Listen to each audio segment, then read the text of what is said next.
Hello, everyone. My name is Anna, and I am the host of Stoneham Public Library's newest podcast show, She's Got a Book for Every Situation.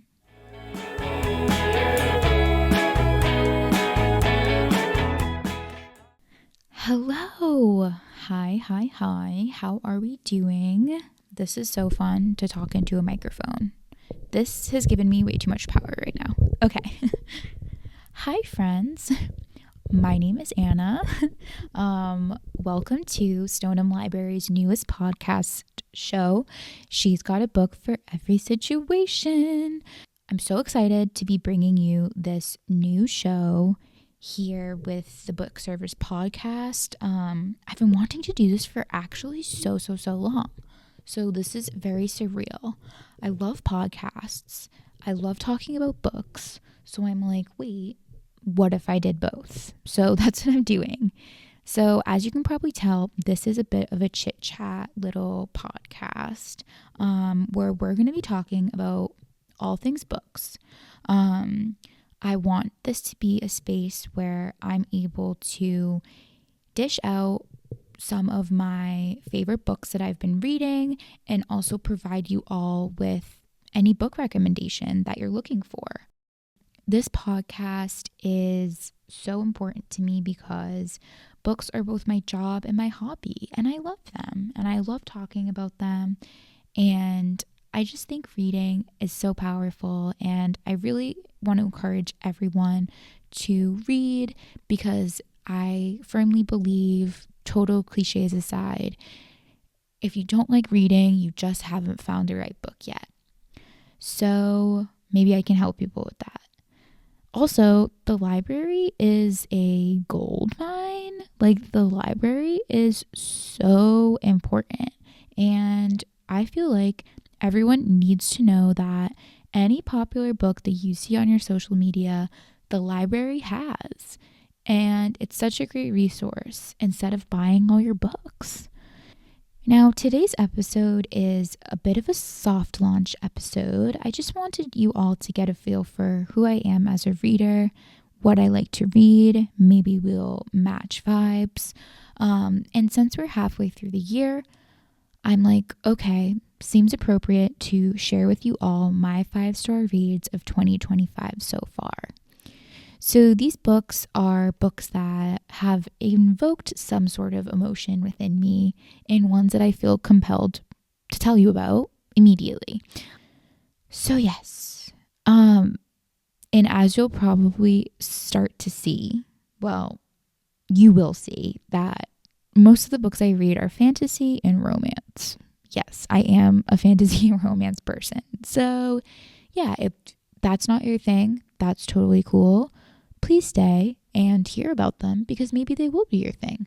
But also, I'm totally open to reading new genres, and I'm really trying to expand my horizons this new reading year. But without further ado, let's get into it. So starting off, so strong. So strong. My first 5-star read was Kingdom of Ash by Miss Sarah J. Maas herself. So I still haven't recovered from this book, from this series. It was a journey. If you're into fantasy and you somehow have not heard of the Throne of Glass series, I am gently asking you right now if you have been living under a rock, because I feel like everyone knows this series, or at least has to know the series. So this book was the epic finale to the 8-book series, that is Throne of Glass. Yes, it is 8 books. Yes, I did read 8 books, based on one thing, but this series totally consumed the end of my 2024, and I couldn't finish before the end, so I finished right at the start of 2025, but this series follows Selena Sardarthian, and she is an assassin. And basically, I'm trying to not drop spoilers as I do this. She's an assassin, and this whole series is quite literally her saving the world. Anything you could think of, this book has it. You have this collection of characters that Sarah has built throughout these 8 books that you become so connected to. And so each character really has such a great ending, and one that feels right for their story. And so many of the characters have come so far throughout these 8 books, especially Selena. I have to admit, midway through this series, I was a bit of a Selena hater because she overwhelmed me at some points. She always tries to, throw herself into these dangerous situations to save everyone else when no one else asked her to do that. Like, she just takes it upon herself to do that, which I know is what the hero always does. But she really grew on me by the end of the series, and something that I really love about Sarah J. Maas is her ability to write these characters that everyone can really relate to. And even though I have nothing in common with Selena, who is an assassin, or Irene, who is this magical healer, I feel like I know them, and I feel like I can relate to their struggles, which is so powerful, I think. And Sarah does that very well in all of her books. So like I said, it is a 5-star. This is a long series. I think it was so worth it. I definitely encourage fantasy readers, if you haven't read this book, read this series. Like, totally recommend it. So many people are really familiar with A Court of Thorns and Roses, which is Sarah's like very popular series, I'd say. But I'm telling you all, like, you have not read Sarah if you have not read this series. Like, you need to read it. It is so good. Yeah, so first 5-star of the year, basically. I think it was like January 2nd I finished this book. Off to a very good start this year. So moving on, the next book that I gave 5 stars was The Bridge Kingdom by Danielle L. Jensen. Bridge Kingdom, so underrated. I have not heard any hype about this series, and I'm overall confused because it was so good. I first came across Danielle Jensen from her more popular book, A Fate Inked in Blood, which I read last year, which was also amazing. And I'm like, okay, I need more from Danielle right now.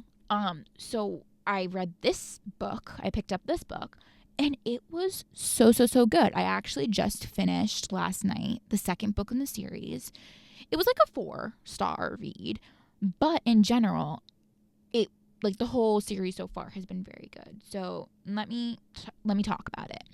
So this book is about Lara, who is a princess, basically trained her entire life to marry the king of Ithacana, I believe, which is another kingdom in her world.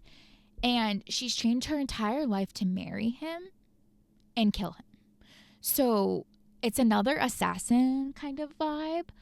So basically, Ithacana controls the bridge that's between all of these continents and kingdoms. So they control like trade and all that kind of thing. So Lara's sent as this like peace offering, but really we know that it is to gather intel and eventually burn the whole thing to the ground. But the plot twist of this book, and maybe you can see it coming, King Aaron, who she goes to, unalive, if you will, is actually not what she expects. And she's told her whole life that he's this evil man, and, obviously he's not. Is he, like, very, like, broody and all of that jazz? Like, of course. But he actually cares about his people deeply. He has, like, this very intense moral compass between what's right and wrong, which I admired. And, yeah, Lara is now, like, so thrown. She doesn't know what to do. She's like, wait, do I love this man? Which was kind of funny because, like, same Lara. But, yeah, now she's like, I don't know who to trust. What do I do? all of that kind of stuff. So it is like an enemies to lovers kind of moment. And, he is predicting that maybe she has come here to be a spy and like all of this stuff. But yeah, I don't want to give any spoilers, but this book was so great. I loved the setting. I loved like this idea of this bridge, like this massive bridge between lands. It was really cool to try to imagine in your mind. And like, they're kind of, obviously it's an island. So it's like these shark infested waters, and the sharks are kind of important throughout the story leading into the second book. And as I said, this is a part of a greater series. I'm under the impression that the first two books are Lara and Aaron's book as a couple, and then the later ones in the series follow different characters that we meet within the first two books. I really think this does deserve more hype, and I will be recommending it to patrons when they ask me for a good fantasy read. So switching gears, I next want to talk about a romance. So the next book I'll be talking about is All the Missing Pieces by Catherine Cowles. So this book is not like a little small town romance. I guess it is. It is a small town romance, but it has a whole separate subplot, making this book a romantic suspense book. This is a genre that I got so into last year because it has the romance, but it also has a subplot, making it so much more interesting. But anyways, this is about our girl named Ridley. She is a podcaster, coincidentally, and she is a true crime podcaster that investigates cold cases, which so interesting. I'm hooked immediately. She is motivated by the unsolved disappearance of her twin sister, which was heartbreaking to hear about. Can't imagine. Totally felt for her. But this kind of drives her to enter the true crime space and, helps her connect with victims because she herself is a victim. In the book, her latest case that she discusses on her podcast brings her to a tight-knit little community that has a secret. And she is faced with the town's sheriff, Coulter, who just so happens to be the protective big brother of the girl who was kidnapped years ago, in which Ridley is talking about in her podcast. So obviously our sheriff is not thrilled that Ridley is here talking about his sister's case. He doesn't want to bring things back up. He doesn't want to bring up this traumatic experience for his sister, but he also has like a sense of guilt from that night and his sister being abducted, which again, trying not to give spoilers. But, obviously this is a romance. They have this tension, of course, and he's intrigued by her, annoyed by her, but also like, wait, does she have a backstory? Like, what's up with her? And as Ridley starts digging deeper into this case, shady things start happening to her. And the sheriff is like, okay, like, why? Like, what is following Ridley? And like, what's going on? And it's very clear that she's close to uncovering something big revolving around his sister's kidnapping. And yeah, so this book was like a slow burn romance, but also like I was so intrigued by this subplot. I did not expect the ending even a little bit. I don't read a ton of thriller mysteries, so maybe it was like expected and I missed it, but I really didn't expect the ending. So if that intrigues you, definitely pick up this book. This book is a standalone, which is nice sometimes if you just want to get a feel for the author. I love Catherine's other books. I've read a decent amount. I'm not sure if they're within the Noble Network. I read them on my Kindle. If they are, I will put that in the description because you need to read her books. She is great. I will say her other books are a part of a much larger series of small town like strange little like crimes, disappearances. So if you like this book, the standalone, definitely give her other books a try. Moving back to the fantasy side of things, the next book I gave 5 stars immediately was An Ember in the Ashes by Sabaa Tahir. So this is a part of a greater fantasy series. I believe there's 4 books in the series. And this series is not talked about enough. Like, we need to discuss this as a society. Like, why are there so many fantasy series that go under the radar and we just recommend the same ones over and over again? Like, this one was so good. This was actually recommended to me by a patron, which is arguably one of the best parts of my job. I love getting a good patron recommendation because you all know what you're talking about, and I take your recommendations very seriously, just like this one. So yes, this book I would recommend to those who liked book series like Throne of Glass. It is a high fantasy series. There is like a whole new world that's being created and introduced. So this one in particular is set within this like very brutal empire where freedom is just like non-existent. Like, I feel like no one in this book had free will. And like it's basically like a survival type situation at all times. And it's a dual point of view story. Well, I guess multiple point of views. And the 2 main characters are Leia and Elias, which I hope is how you say it. Leia is a scholar girl whose brother basically gets captured in the beginning of the book and is arrested for treason. And Elias is a soldier in training, basically to become the Empire's next like killer. That's all I like, head killer. I forget what it's called, but he completely wants out of the situation. Like, that is not his vibe at all. Like, he is just basically trapped there due to the fact that his mother and his family are very important at this school, but he does not want to do it anymore. Oh, they're called masks. He's a mask. Yes. And so Leia ends up infiltrating this military academy where Elias is a student. And she poses as a slave for like working for his mother, who is the headmistress. And she is supposed to collect intel for the resistance.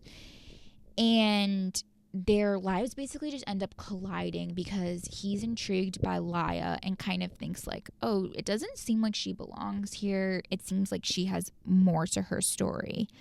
And they basically are suddenly entangled in this massive rebellion that's happening, while also like being confronted with this like intense prophecy. And you know, Elias is faced with a very hard decision of whether he should stay with what he's comfortable with or try and choose a different destiny. It is so good. Like, I don't want to give spoilers. I'm trying so hard. It is very good. The book is so raw. It's like, it's very intense. Like, some of the scenes were super graphic. So I guess trigger warning there. No one is safe. Like, it's so high stakes. I rooted immediately for the characters. Like, Leia was so likable to me. Like, I just felt for her so bad. I wanted her to succeed. And I also loved how Elias had this very strong sense of right and wrong and like wasn't just following the status quo of what he was expected to do. I think he made for such a great main character. I'm so excited to see where the series goes. I did just finish the second book and it was another 5-star for me.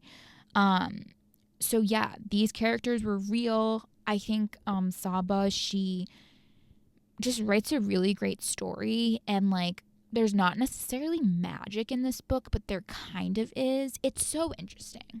Very hard to describe. But I definitely highly, highly, highly recommend this series if you're looking for something new. To say I was excited to read this book is an understatement. This was my most anticipated book of the year, hands down. It is Sunrise on the Reaping by Suzanne Collins. So if you've been living under a literal rock this last decade and don't know what the Hunger Games is, we need to have a serious conversation. The Hunger Games was everything to me. It came out when I was the target audience of the series, and it was so important. I think culturally the Hunger Games was so important, and we need to talk about that in another episode. But this book is the prequel that dives into the story of Hamish Abernathy, which is our beloved mentor from the original trilogy. So we know Hamish as a rather rough around the edges man who has a bit of a drinking problem, but we love him anyways. And I was so excited to read this book because I needed to know his backstory. I needed to know what happened to make him this way. And obviously, the Hunger Games happened. But I knew there was more to the story. And Suzanne, thank you. Thank you so much because you delivered so hard. So in this book, it's set for the second quarter quell, which is the 50th annual Hunger Games. Ugh. It makes me so sick to my stomach, honestly, thinking about this book. In a good way and a bad way, because I loved it, but it was very sad. You learn about the root of all of this man's trauma, and it is I'm not giving any spoilers because you just need to read it for yourself. It was so good. Anything that you could think of that you wanted to know about was covered in this book. Any loose end was tied. You meet so many characters in the younger versions of themselves from the original books that it was just so satisfying, I have to say.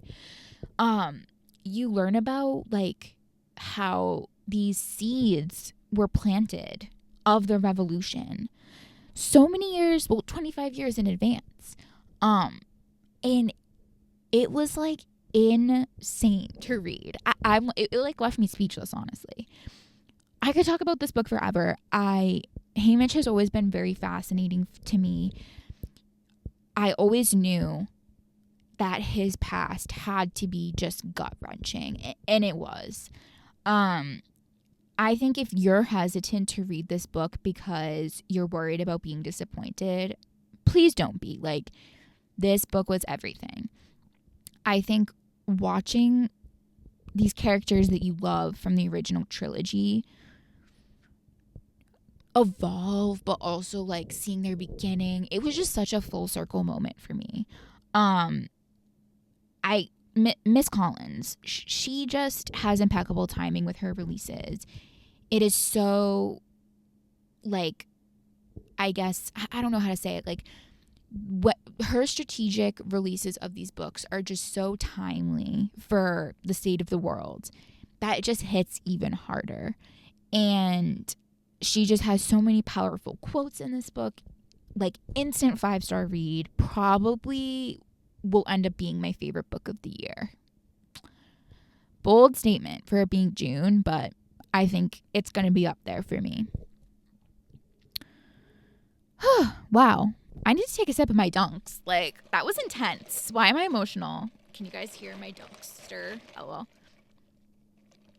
Okay. Whew. Next.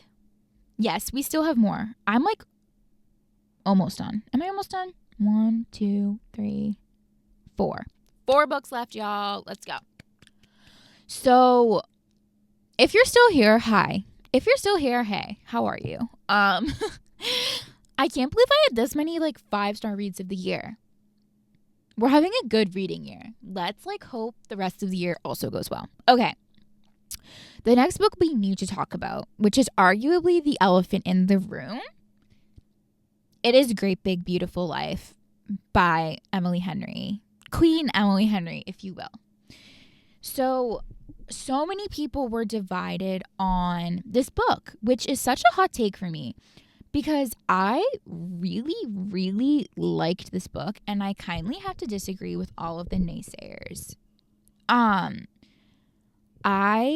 obviously know that this book was different than Henry's typical, like, funny rom-coms, but I don't think that makes it any less of a 5-star read. I have to be honest.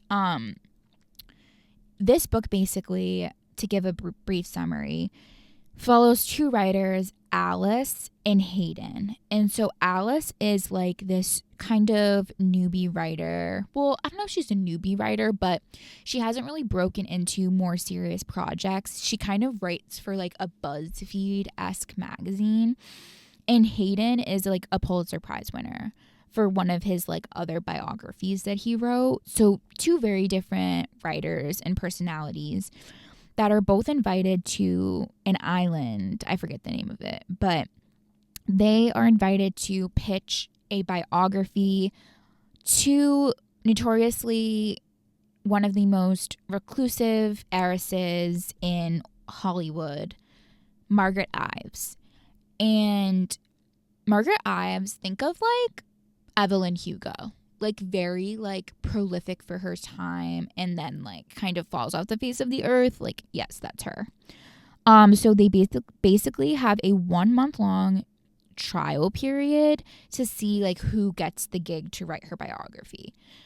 And so Margaret is like very cheeky. She works with each of them separately and kind of shares bits and pieces of her life. But like you kind of don't know like if she's telling them the same thing or if she's telling them different things, because they both sign NDAs to not tell other people or each other about like what they talk about. So she's very confusing and very interesting, and you never know if she's lying. But basically, as Alice and Hayden are down there working and spending more time together, we have this romance that enters the chat. And kind of like their like sparks are flying, but like we're in competition with each other. So like, what do we do? So there is a romance there, but most of the book is centered around Margaret and like her story, which I really liked. I thought it was very interesting. And the book has a dual timeline, which I know is not for everybody. I love a good dual timeline because I thought it was interesting to see like the different glimpses from Margaret's life, obviously in the past, and like kind of hearing how her firsthand accounts compare to the rumors that have always been spread about her. Yeah, I liked this book. There was mystery, there was twists. There were so many twists at the end that I was kind of like, whoa, what's happening? And honestly, I thought the banter between Alice and Hayden was up to par with the banter between, what is it, Nora and Charlie in Book Lovers, or Miles and, oh my God, am I okay? Funny Story. I'm forgetting. Wait, don't hate me. I forget her name. But yeah, the characters did have your standard like Emily Henry banter. So I don't know what the haters are talking about, because I thought this book also had a good romance. But you know, it is bigger than the romance. I would say that like, I know I mentioned Evelyn Hugo earlier. If you like Taylor Jenkins reads, that's a mouthful. If you like her books, you'll probably like this book.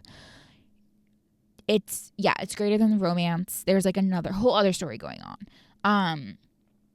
And if you think Emily Henry's overrated, I literally can't help you. I feel like read Beach Read or something, like figure it out.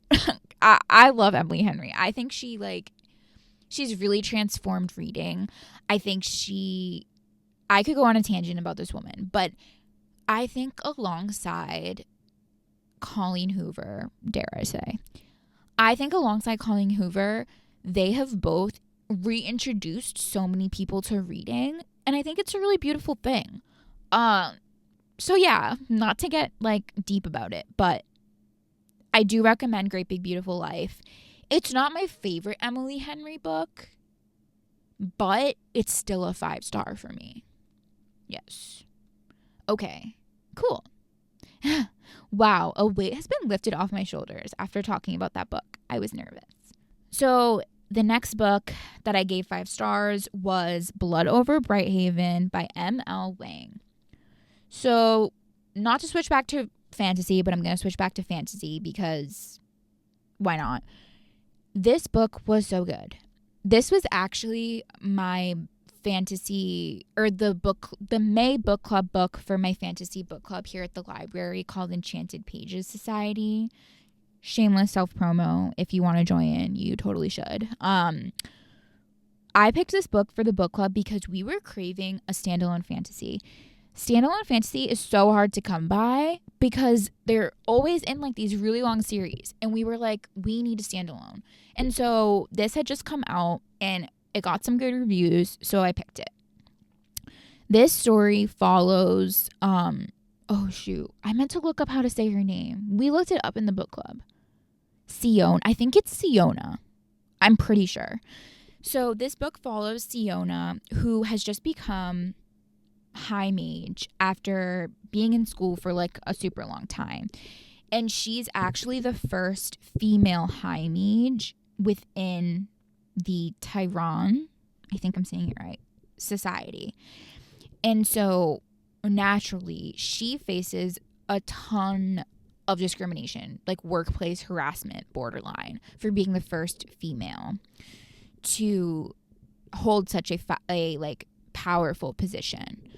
And to keep things brief, she's basically assigned, alongside the other people who have just become high mages, a mysterious project that they don't really know a ton about. And she's paired with Tommel or Thommel. I should have looked this up. Who is actually the ministry's janitor, as her assistant. And Tommel is really cool.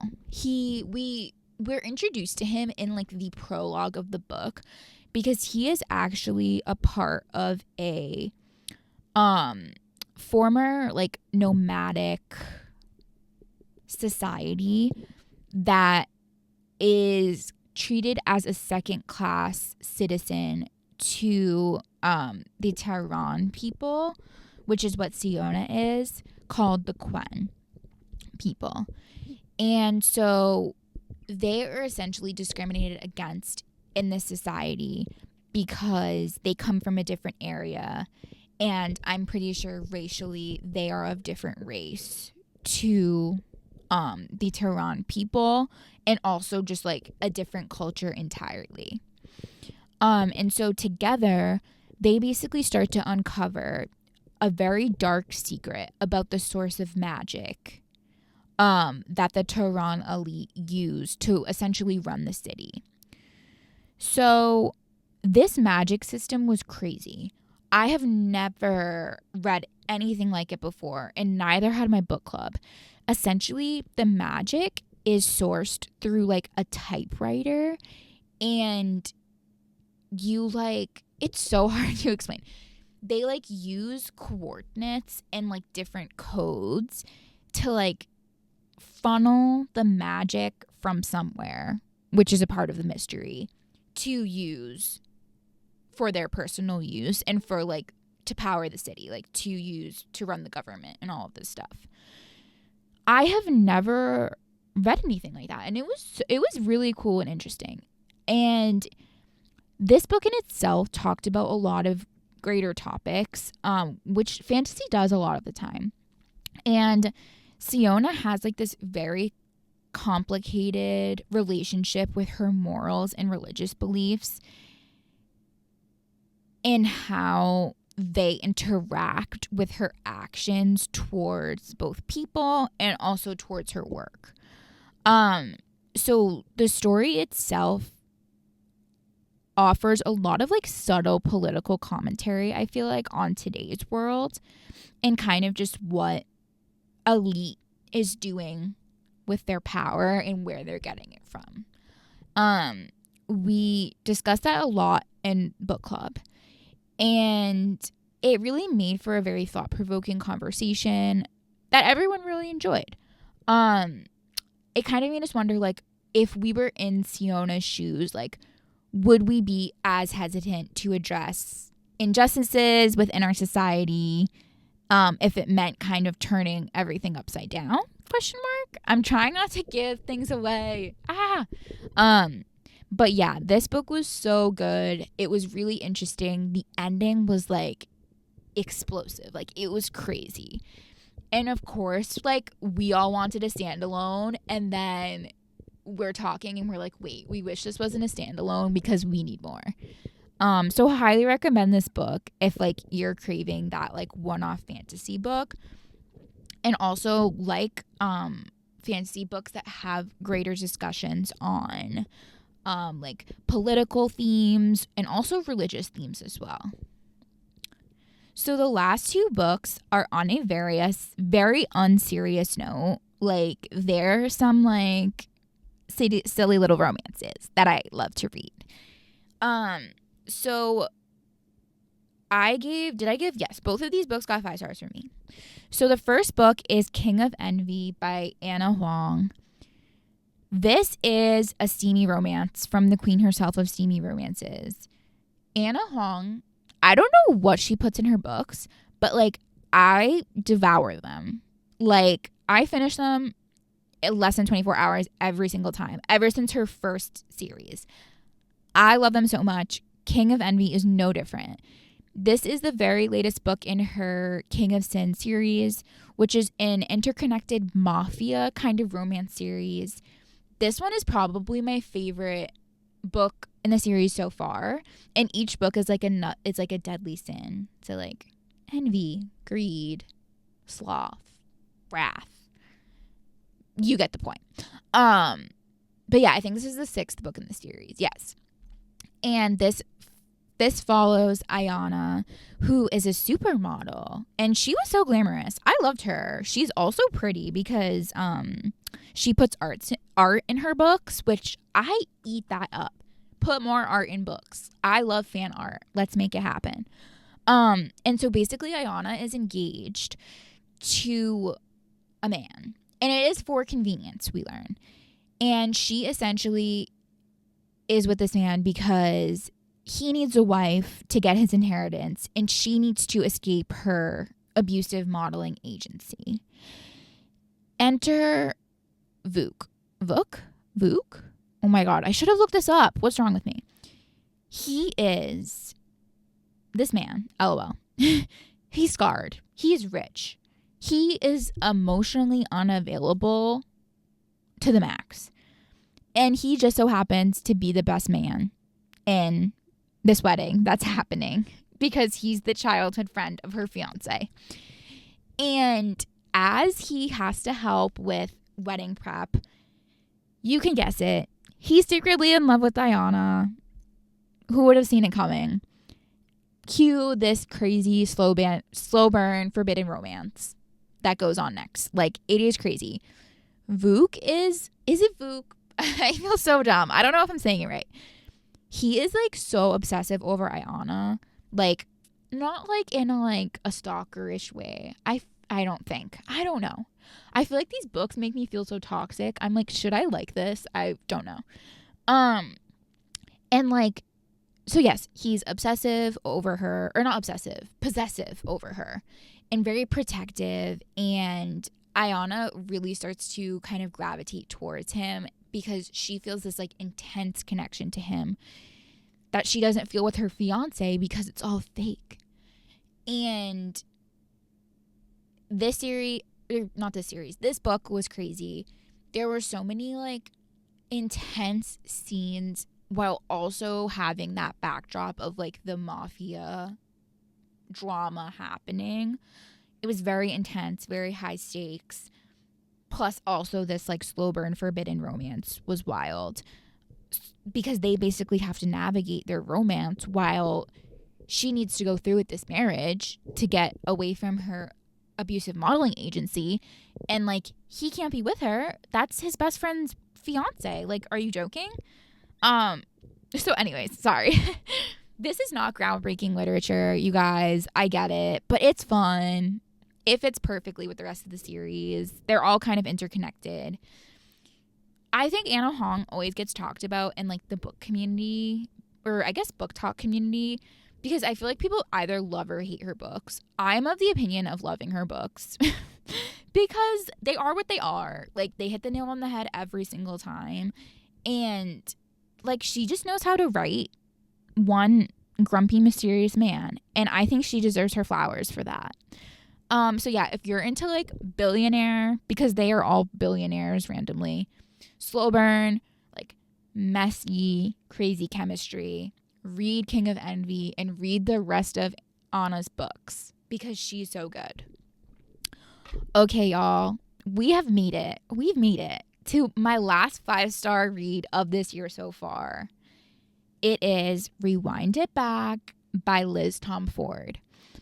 So this book, it is the finale, or not the finale, I guess the finale, to a 5-book sports romance series called the Windy City series. And this series, I will never stop recommending it. It is peak sports romance. If you like sports romance and you haven't read this, what are you doing? This book is so good. The series itself basically follows a friend group in Chicago, like that's made up of Chicago's most elite professional athletes that are all like friends with each other. So like each friend gets a book. And this was Rio DeLuca's book. And we've all been waiting because he is in fact the silly best friend that is painfully single that just wants to find love. So of course he was the last in the series. So this is a second chance romance book, which I have a love-hate relationship with. It did in fact work in this situation. So we meet Hallie Hart, which so sweet. She has just moved to Chicago because she is doing an interior design internship, and she ends up living next door to Rio, who just so happens to be her childhood first love, teenage romance, and her most heartbreaking breakup of all time, all rolled into one. And so, of course, she ends up being the one to renovate his bachelor pad into his family home. And so she has to face talking to her ex and working for her ex, which we knew was going to happen when we first started this book. It is the classic second chance romance. You have flashbacks to their messy history and like you see what happened between them and like all of this stuff. Their chemistry was so insane. Like, I was practically begging for them to get together because they were made for each other. And their backstory was also kind of sad. Like, it was pretty sad, honestly. I don't know if I expected what unfolded. I don't know if I did. I guess I did a little bit. I don't know. I'm not giving spoilers, but you learn what happened between them. You learn how they fell out of touch. You learn why Rio has been single for the whole 4 books before this, because he's been thinking about Hallie the whole time. I was nervous at first because Rio, even though I was waiting for his book, he's like, in the other books, he's used as comedic relief a lot of the time. And so I was nervous that I wasn't going to be able to take him seriously in this, when he had his own book. But honestly, he really surprised me. Like, he transformed pretty instantaneously into a really good leading character. Plus, Hallie was really great, too. I thought she was, like, a perfect addition to the little found family that we have read so much about. So if you're into a sports romance series, and you want to, like, care for the characters, read this series. It is so good. And the best part about this series is that Liz introduced another set of professional athletes that I would predict are probably getting their own series after this because she finished Windy City. And like, quite literally, please sign me up because I love it so much. My TBR list is forever growing and forever long. So I'm sure that I will have some new favorites to share with you all later this year. If you've read any of these books before, or maybe you have a book that I absolutely need to read, drop a comment or find me at the library so we can talk about it together. If you enjoyed this episode, please, please, please like and subscribe to the Book Service podcast and our YouTube channel. I'm hopefully going to be posting more episodes just of more like chit-chatty book related content. Until then, make sure that you, one, have a library card so you can read and have a fun time with me. And also make sure you're following our other social medias. We are on Instagram and Facebook. They'll be linked below. I'm always posting over there. And it is me behind the social media if you like it. So yeah, make sure to give us a follow on there just to keep up with what's happening. But yes, until next time, keep reading. And remember, whatever you're going through, Stoneham Public Library and me, we've got a book for that. Thanks, guys. See you next time.